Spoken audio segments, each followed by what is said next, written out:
The third of the three graces is respect. Now we all know what respect means, but sometimes we become angry and disrespectful, or sometimes because we're busy or tired we can't be bothered. How you begin to develop respect for humanity is you begin to become incredibly polite, almost overly polite at first. So you say please and you say thank you and you say excuse me and you stand to one side and you let the little old dear get on the bus and you give her your seat, and you're there socially very, very, very aware of people, and you thank the waitress and you're kind to people, and in politeness you begin to learn respect. You learn respect for humanity.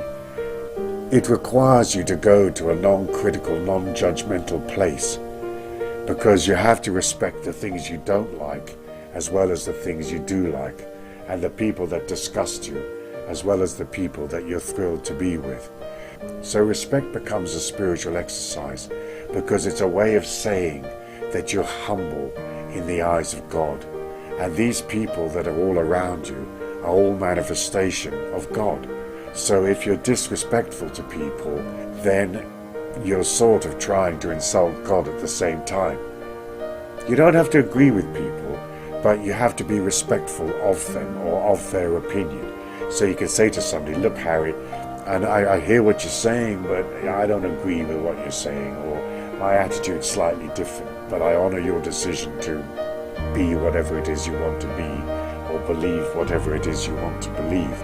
And of course, if you become respectful, then you're going to give up on having to control people, because control is demonic.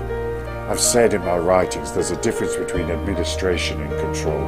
Administration is when you lay out, let's say, a timetable for a train company and you hire drivers. That's administering the train company.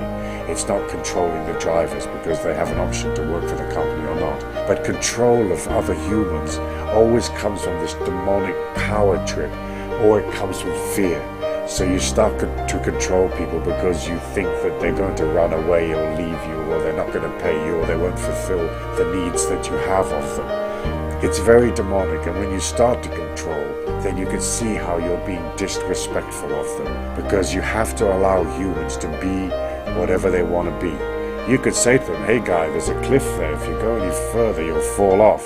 But hey, if they're going over the cliff, you've got to let them go over the cliff of life if that's what's going to happen. So control and respect are very linked. Once you can give up control, and once you can become broader and wider, as I said in the previous audio, then you offer respect to humanity. And that respect is essentially non-infringement.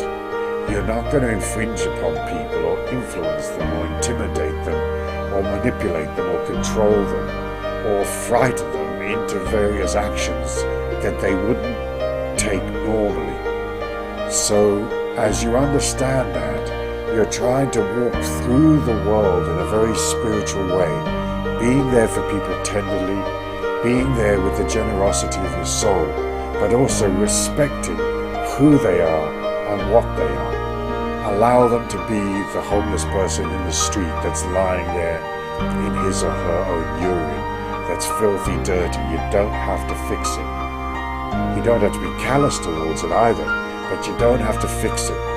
You don't have to fix a person that you know is going the wrong way. You don't have to contradict a person that tells you a load of rubbish about their religious or spiritual beliefs.